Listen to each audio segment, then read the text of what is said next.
Assalamualaikum warahmatullahi wabarakatuh, pemirsa, sahabat petani sawit. Selamat pagi di hari yang cerah ini. Mudah-mudahan kita semua diberikan kesehatan, nikmat pada bulan Ramadan ini. Nah, di sini saya akan memberikan tips bagaimana sih caranya kita mengetahui bahwasannya bibitan kelapa sawit kita itu, seandainya petani memiliki bibitan sawit, standar atau tidakkah pertumbuhannya sesuai dengan standar PPKS yang sudah diteliti. Jadi ada sistemnya. Bagaimana caranya? Itu kita petani harus membuka aplikasi bukan aplikasi, tapi kita buat di Google. Kita lihat di situ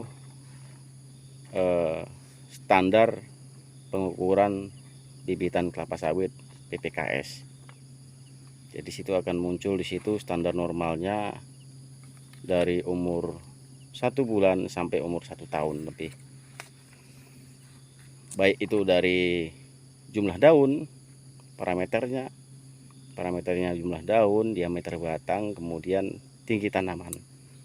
Semua sudah dicantumkan di pembibitan kelapa sawit pada medium dari PPKS untuk acuan kita petani melaksanakannya. Oke, kita lanjut saja. Nah, di depan saya ini adalah bibit yang sudah berumur 7 bulan. Sudah umur 7 bulan, sudah mulai hampir rata kumisnya keluar ekornya. Nah, ini menandakan sudah hampir sempurnakah daun ini semuanya. Nanti sempurnalah untuk kalau dibilang pecah daun, standar bibit itu yang sudah kita idam-idamkan nantinya. Nah, kita lihat, kita baca di standar PPKS. Saya ini punya seperti ini karena saya udah ambil datanya. PPKS standarnya itu kalau dia untuk tinggi tanaman dia 52,2 cm. Kemudian kalau dia diameter batang itu 2,7 meter standarnya normalnya. Kemudian untuk jumlah daunnya adalah 10,5 atau 11 helai daun dari bawah. Oke, kita akan buktikan.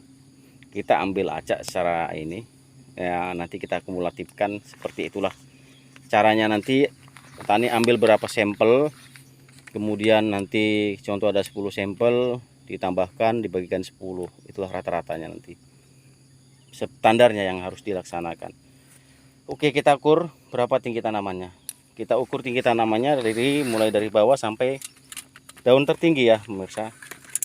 Daun tertinggi yang mana? Nah, seperti ini. Nah, kita lihat tadi standarnya 52,2. Nah, sini sudah mencapai 50, lebih kurang 50. Tunggu, kita jelaskan lagi. 58, sudah masuk 58 cm. Nah, berarti di kategori standar dengan umur yang ada. Kemudian kita tadi dengan mengukurnya tadi dengan meteran biasa, tunjukkan. Nah, ini aja udah bisa. Yang ini kita gunakan. Kemudian untuk mengukur diameter batang kita gunakan jangka sorong atau sigmat namanya. Dengan skala yang kita gunakan itu 0,05 mm. Oke. Standar diameter batang adalah 2,7. Coba kita ukur. Ini adalah bibit M3 DKP 540 NG PPKS. Nah, kita lihat batang yang diukur adalah batang bagian bawah. Nah, ditekan, kemudian setelah dapat kita kunci. Nah, itu ada pemutarnya. Oke, langsung kita baca. Nah, bacanya ini dia kalau bacanya seperti ini. Skalanya di sini kalau dia apanya 2, berapa ini? Di bawah 3 ini kan?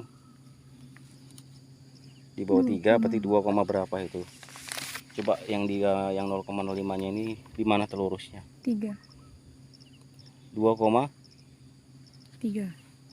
Pasnya 3. Oke, 2,3 dari 2,7. Berarti masih mendekati. Seperti itulah. Kemudian kita ambil jumlah daunnya. Kita hitung dari bawah. Seperti itu tadi pemirsa ya, diameternya pakan yang dapat 2,3, standarnya adalah 2,7.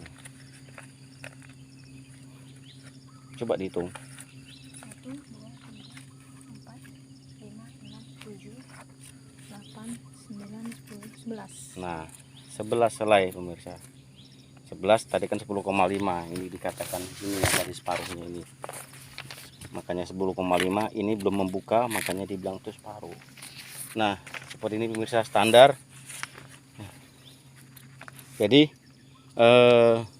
seperti inilah gambarannya. Jadi kita mempunyai bibitan ini sudah standar mendekati apa yang telah ditentukan oleh PPKS. Nah, kalau seandainya tidak standar, apa sih masalahnya?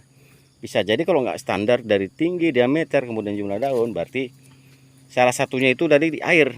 Bibitan itu kuncinya adalah air. Air adalah nomor 1 yang pokok untuk pertumbuhannya. Kalau airnya kurang, maka pertumbuhannya akan melambat. Yang kedua itu adalah pemupukan. Jadi standar yang diberikan oleh PPKS itu pupuk yang dianjurkan adalah pupuk NPK 15-15-64, kemudian pupuk NPK 12-12-17-2 dan pupuk Kisrit. Nah, itulah standarnya. Mau melihat pupuknya, lihat di Google juga bisa kalau belum punya buku PPKS. Standar pemupukan kelapa sawit, pembibitan kelapa sawit di My Nursery PPKS itu akan muncul. Nah, seperti itu pemirsa. Jadi kemudian nanti pasti kebanyakan petani akan menanyakan, dengan umur bibit 7-8 bulan layakkah Anda pindah ke lapangan? Pasti ada pertanyaan seperti itu, dan bahkan petani ada yang melaksanakan itu. Apa bedanya bibit yang masih umur 8 bulan ditanam dengan perbedaannya dengan bibit yang sudah ditanam lebih dari umur setahun? Pasti ada untung ruginya. Kalau bibit yang ditanam yang belum stagnasi, akarnya belum banyak yang rusak, yang putus, maka pertumbuhan bibit dengan setinggi ini kalau kita tanam lapangan lebih cepat pertumbuhannya. Tetapi kita jangan salah dulu. Dengan bibit yang sekecil ini, maka akan rentan terhadap serangan hama dan penyakit. Ya, yang terutama di lapangan itu yang terberat adalah hama. Kalau bibit ini muda ada keterang hama, berarti kan kalau sudah terserang, apalagi oriktes, ya tetap kita harus wajib mengganti. Tapi kalau tanaman yang sudah umur setahun atau di atas 10 bulan kita tanam, pertumbuhannya memang awalnya stres, stagnasi dulu, tetapi keuntungannya untuk serangan hama penyakit ataupun serangan hama bisa dihindari. Artinya di dalam kata dihindari bukan tidak ada perlakuan untuk insektisida yang diberikan, harus tetap. Jadi seperti itulah untungnya kalau seandainya kita menanam bibit di atas umur 10 bulan atau plus minus tahun, maka serangan untuk hama dan penyakit di lapangan lebih kecil.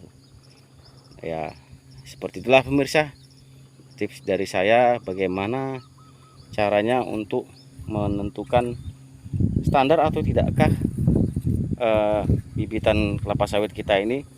Caranya tadi kita harus punya pedoman acuan dari PPKS, kemudian kita ukur langsung di lapangan dengan menggunakan alat yang tadi yang saya sampaikan. Standar apabila standar, ya alhamdulillah bibit kita sudah sesuai apa yang sudah kita laksanakan. Demikian saja yang saya sampaikan, mudah-mudahan ini bisa menjadi ilmu. Terima kasih. Assalamualaikum warahmatullahi wabarakatuh.